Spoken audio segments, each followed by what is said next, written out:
Hello students, welcome to Victor Institute of Professional Studies online classes. पिछली class में हमने बात की थी हेडर फाइल्स के बारे में, सी प्लस प्लस में यूज में आने वाले स्टेटमेंट्स के बारे में, स्टैंडर्ड लाइब्रेरीज के बारे में, है ना, और उसके कुछ हेडर फाइल्स, है ना। और इसके साथ साथ हमने सीखा वहाँ पर प्रोग्रामिंग को किस प्रकार से हम बनाते हैं, किस प्रकार से उसे एग्जीक्यूट करते हैं, कौन सा कंपाइलर हम यूज करते हैं। चलिए, उम्मीद करता हूँ आपको वे क्लासेस समझ में आई होंगी। यदि नहीं समझ में आई हैं तो आप कमेंट के माध्यम से पूछ सकती हैं। आज की क्लास में हम बात करेंगे मेन फंक्शंस के बारे में कि मेन फंक्शन क्या होता है। तो मेन फंक्शन के बारे में वैसे आप जानते होंगे, आपने सी लैंग्वेज पढ़ी है। तो सी लैंग्वेज जब भी हम कोई प्रोग्राम बनाते थे तो उसमें हेडर फाइल के बाद हम मेन फंक्शन का यूज करते थे, क्योंकि हमारे जितने प्रोग्राम होते हैं वो मेन फंक्शन के माध्यम से ही चलते हैं। और इसके बाद हमने एडवांस सी में जाना था कि हम अपना खुद का मेन फंक्शन या अपने नाम से मेन फंक्शन कैसे बनाते हैं, अपने नाम की हेडर फाइल कैसे बनाती हैं। तो सब चीज़ हमने सीखा था एडवांस सी के अंदर। उम्मीद करता हूँ आपको वो सब याद होगा। अब हम आगे बात करते हैं, मेन फंक्शन को एक बार यहाँ पर रिवाइज करते हैं। तो यहाँ पे हम जानते हैं कि जो मेन फंक्शन होता है वो सी प्लस प्लस में किस प्रकार से इम्पोर्टेंट है और उसका स्ट्रक्चर क्या है। स्ट्रक्चर यानी प्रोटोटाइप, यानी उसे किस प्रकार से इसमें लिखा जाएगा। तो हम बात करते हैं मेन फंक्शन के बारे में। तो almost certainly the best way to start learning a programming language is by writing a program. Therefore here is our first program. तो यहाँ पे हम एक प्रोग्राम के माध्यम से सीखेंगे कि किस प्रकार से हम अपनी प्रोग्रामिंग लैंग्वेज को सीख सकते हैं और किस प्रकार से उसके प्रोग्राम हम बना सकते हैं। तो जहाँ पर दिख रहा है हमें कि इसमें प्रोग्राम दिया गया है, उसका इन्होंने नाम डिफाइन किया है प्रोग्राम .cpp यानी PRG1.cpp। और यहाँ किसने बनाया है इसको, तो आर शुक्ला डॉट यहाँ पर दिया गया है PP1। तो यहाँ पे कुछ भी इनका नाम हो सकता है, पब्लिकेशन दिया गया है। अपन यहाँ पे बात करते हैं, यहाँ पर ये जो स्लैश लगे हुए हैं इनको बोलते हैं कमेंट, आप जानते होंगे। तो जब भी हम कोई स्टेटमेंट अपने प्रोग्राम में लिखना चाहते हैं, एडिटर में लिखना चाहते हैं, लेकिन उनका इफेक्ट हमारे प्रोग्राम में रन टाइम पर ना हो, तो उसके लिए उन स्टेटमेंटों को हम कमेंट के माध्यम से लिखते हैं। तो आप हमने 2 कमेंट लिखे हैं। तो दूसरा कमेंट हमने लिखा है my first C plus plus program without class. आप यहाँ पर कुछ भी स्टेटमेंट दे सकते हो स्लैश के साथ। यहाँ पर आप इस प्रकार से मल्टीपल लाइन यूज करनी है तो आप इस प्रकार से भी कमेंट बना सकते हो, है ना जी। आपने सीखा हुआ सी के अंदर। चलिए अब आगे बात करते हैं यहाँ पर हम। तो यहाँ पर हमने प्रोग्राम स्टार्ट किया। सबसे पहले क्या आता है प्रोग्राम में, हेडर फाइल आती हैं। पहले तो डिक्लेरेशन वाला पार्ट आता है, हेडर फाइल आ गई यहाँ पर। अब यहाँ पर आता है ग्लोबल डिक्लेरेशन। यदि आपके पास कोई ग्लोबल चीज़ें डिक्लेरेशन करने की, जैसे क्लास होती हैं, फंक्शन नेम होती हैं, वेरिएबल्स होती हैं, तो आप यहाँ पर ग्लोबल डिक्लेरेशन कर सकते हो। उसके बाद फिर आता है हमारा यहाँ पर मेन फंक्शन के बारे में। आप यहाँ पर मेन फंक्शन को इंट के साथ भी लिख सकते हो यदि आपके पास रिटर्न वैल्यू है तो। और यदि आपके पास कोई रिटर्न वैल्यू नहीं है तो यहाँ पर हम किसका यूज करते हैं, तो यहाँ पर हम यूज करते हैं वॉइड का, यदि हमारे पास कोई रिटर्न वैल्यू नहीं है तो वॉइड मेन कर सकते हैं यहाँ पर। उसके बाद यहाँ पर कर्ली ब्रैकेट। तो जी हमारा स्टार्ट हो गया यहाँ पर मेन फंक्शन का ब्लॉक। यहाँ पर क्या स्टार्ट हो गया, मेन फंक्शन का ब्लॉक कर्ली ब्रैकेट के साथ होता है ना। और यहाँ पर हमने बात की ब्लॉक के बारे में और उसमें सी आउट के माध्यम से हमने यहाँ पर एक स्टेटमेंट लिखा। तो जो हमने सी प्लस प्लस में जो स्टेटमेंट लिखने का तरीका वो इस प्रकार से है। तो यहाँ पर 2 स्टेटमेंट होती हैं, एक होता है सी आउट जिसके लिए हम इस प्रकार से ऑपरेटर का यूज करते हैं, और एक होता है हमारा सी इन, उसके लिए हम यहाँ पर इस ऑपरेटर का यूज करते हैं।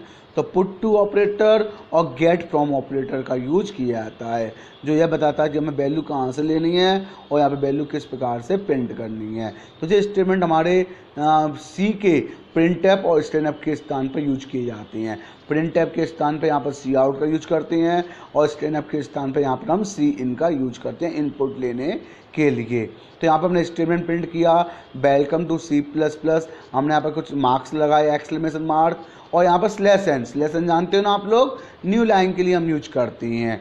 तो यहाँ पर हमारा मैसेज डिस्प्ले होगा स्क्रीन पर, और उसका यदि हमने रिटर्न लिया इंट लिया है तो यहाँ पे अपने वैल्यू रिटर्न करनी पड़ेगी। यदि यहाँ पे वॉइड लेते हैं हम तो यहाँ पे इस स्टेटमेंट को लिखने की हमें आवश्यकता नहीं होती है। तो यहाँ पर हमने एक प्रोग्राम बनाया, इस प्रोग्राम को हम यहाँ पर हम सेव करेंगे और उसके बाद उसे हम कंट्रोल प्लस F9 से कंपाइल प्लस रन कर सकते हैं। यदि आपको ओनली कंपाइल करना है तो Alt प्लस F9 का यूज कर सकते हैं। वही सेम स्टेटमेंट जो हमने सी में देखे थे। अब यहाँ पे बात करते हैं प्रोटोटाइप के बारे में। तो पहला प्रोटोटाइप दिया गया है इंट मेन, दूसरा दिया गया हमारा इंट मैन और उसके अंदर कुछ आर्गूमेंट दिए गए हैं। एक हमारा इंट ARGC यानी आर्गूमेंट काउंट बोलते हैं, और दूसरा हमारा ARGB आर्गूमेंट वेक्टर के नाम से जानते हैं, जो हमारे प्रोग्राम को कमांड लाइन आर्गूमेंट के रूप में यूज में लाए जाते हैं। जब भी हम कमांड लाइन आर्गूमेंट का कोई प्रोग्राम या कंसेप्ट पढ़ते हैं तो उस जगह पर हम इस प्रकार से अपने मेन फंक्शन को डिफाइन करती हैं। तो ये बहुत ही इंपॉर्टेंट क्वेश्चन है जो हमने एडवांस सी में जाना था और पढ़ा था। तो यहाँ पे दिया गया है द पैरामीटर ARC यानी आर्गूमेंट काउंट, कितने आर्गूमेंट यूज कर रहे हो, ARGB यानी आर्गूमेंट वेक्टर, तो respectively gives the number and value of the programs command line argument. The name of ARGC and ARGB may be any valid identifier होते हैं यानी keywords होते हैं, but it is common convention to use these name. The name of for main is special. Normally every C++ program must define exactly one function with that name. यानी जब भी हम कोई एक फंक्शन बनाएंगे, कोई भी एक फंक्शन, तो उसका नाम इनसे रखा जाना चाहिए। तो यहाँ पर जो हमारे कमांड लाइन आर्गूमेंट के लिए यूज में आने वाले prototype of main function. Normally हम C++ के प्रोग्राम जो बनाएंगे तो उसके लिए हम सिर्फ इसी का ही यूज करेंगे, और जब भी कमांड लाइन प्रोग्राम की हमें आवश्यकता पड़ेगी तो वहाँ पर हम सेकंड वाले प्रोटोटाइप का यूज कर सकते हैं। यहाँ पर सेकंड प्रोग्राम दिया गया है प्रोग्राम नंबर 2। तो यहाँ पर आपका प्रोटोटाइप का प्रोग्राम दिया गया मेन फंक्शन का। तो यहाँ पर हमने कमांड लाइन प्रोग्राम बनाया है। तो यहाँ पर हमने इंट ARGC और कॉन्स्ट ARGB हमने वेक्टर को कांस्टेंट बना दिया यहाँ पर। तो यहाँ पर इंट नम नाम का एक वेरिएबल लिया और यहाँ पर हमने hello world I am prototype of main in C++ ये स्टेटमेंट हमने प्रिंट किया। उसके बाद एंटर नंबर हमने कोई वैल्यू ली। अब वैल्यू लेने के मैं आपको बताया था ना इनपुट स्टेटमेंट, तो यहाँ पर सी इन का हमने यूज किया और जो वैल्यू हमारी आई वो हमने सी आउट के माध्यम से प्रिंट कर दिया। आप चाहो तो इन स्टेटमेंटों को अलग अलग, तो एक स्टेटमेंट आपका यहाँ से लेकर यहाँ तक, दूसरा स्टेटमेंट आपका यहाँ से लेकर यहाँ तक, और तीसरा स्टेटमेंट आप इन्हें अलग अलग लाइन में भी लिख सकते हो। एक लाइन में लिखा है लेकिन साथ में क्या लगाया है इन्होंने यहाँ पर, सेमी कॉलन। तो आपको ये याद रखना है कि सेमी कॉलन के माध्यम से आप एक ही लाइन में मल्टीपल स्टेटमेंटों को रिप्रेजेंट कर सकती हो। तो जो हमारा यहाँ पर हो गया कमांड लाइन आर्गूमेंट, तो आप यहाँ पे इस प्रकार से इसे यूज कर सकते हैं। तो यहाँ पे हमने जाना मेन फंक्शन के बारे में, और इसमें दिया गया है function should return a value. यदि आपने वहाँ पर इंटीजर यूज किया है, क्या यूज किया उसका डेटा टाइप इंटीजर, तो वहाँ पर हम रिटर्न वैल्यू की हमें आवश्यकता होती है। और यदि आपने वहाँ पर वॉइड का यूज किया है तो नो रिटर्न स्टेटमेंट, तो वहाँ पर हमें किसी प्रकार की रिटर्न वैल्यू की आवश्यकता नहीं होती है। इसलिए जब भी आप वहाँ पर मेन फंक्शन डिफाइन करो तो यह याद रखना है कि हमें रिटर्न वैल्यू देनी है या नहीं देनी। यदि आपको रिटर्न वैल्यू नहीं देनी है तो वहाँ पर आपको क्या देना पड़ेगा, वॉइड देना पड़ेगा। यदि आप चाहते हो हमें रिटर्न वैल्यू देनी है तो आप विदाउट इंट भी लिख सकते हो और विद इंट भी लिखना पड़ेगा यदि हम वैल्यू देना चाहते हैं। और यदि आपने इंट लिख दिया या इंट नहीं लिखा तो बाय डिफ़ॉल्ट भी वो रिटर्न टाइप ही होता है। और यदि आप ऐसा नहीं करते हो, यानी आपने इंट नहीं लिखा है और आपने वहाँ पर वॉइड भी नहीं लिखा है, तो बाय डिफ़ॉल्ट वो क्या रहेगा, रिटर्न टाइप। और यदि आपने कोई वैल्यू रिटर्न नहीं की है तो एक एरर मैसेज आपको दिखाई देगा, वार्निंग आएगी। वहाँ पर क्या आएगी, warning function should return a value, यानी हमें फंक्शन को वैल्यू रिटर्न करानी है। तो यहाँ पर इस प्रकार से हमको समझना पड़ता है। ये बहुत ही इंपॉर्टेंट क्वेश्चन जो आपके ऑब्जेक्टिव क्वेश्चन आंसर यहाँ पे इंटरव्यू में पूछी जाती हैं कि यहाँ पर मेन फंक्शन को इंट के साथ लिखेंगे या वॉइड के साथ लिखेंगे तो उनमें क्या अंतर होता है। तो यहाँ पर मैं कुछ प्रोग्राम के बारे में जाना है ना। चलिए अब आती है बात यहाँ पर, तो जब प्रोग्राम ने जो पढ़े ऊपर उनका पूरा एक्सप्लेनेशन जो नीचे दिया गया है, आप प्रत्येक स्टेटमेंटों को आराम से पढ़िए, समझिए, कहीं भी कोई डाउट्स हो तो आप उन्हें कमेंट के माध्यम से ज़रूर पूछ सकते हैं। अब आती है यहाँ पर इनपुट आउटपुट ऑपरेटर, कि कौन कौन से input output operator C plus plus में होते हैं। तो मैं आपको भी बताया था, सी आउट ऑपरेटर होता है हमारा, जो मैसेज को प्रिंट करने के लिए या वैल्यू को प्रिंट करने के लिए यूज में लाया जाता है।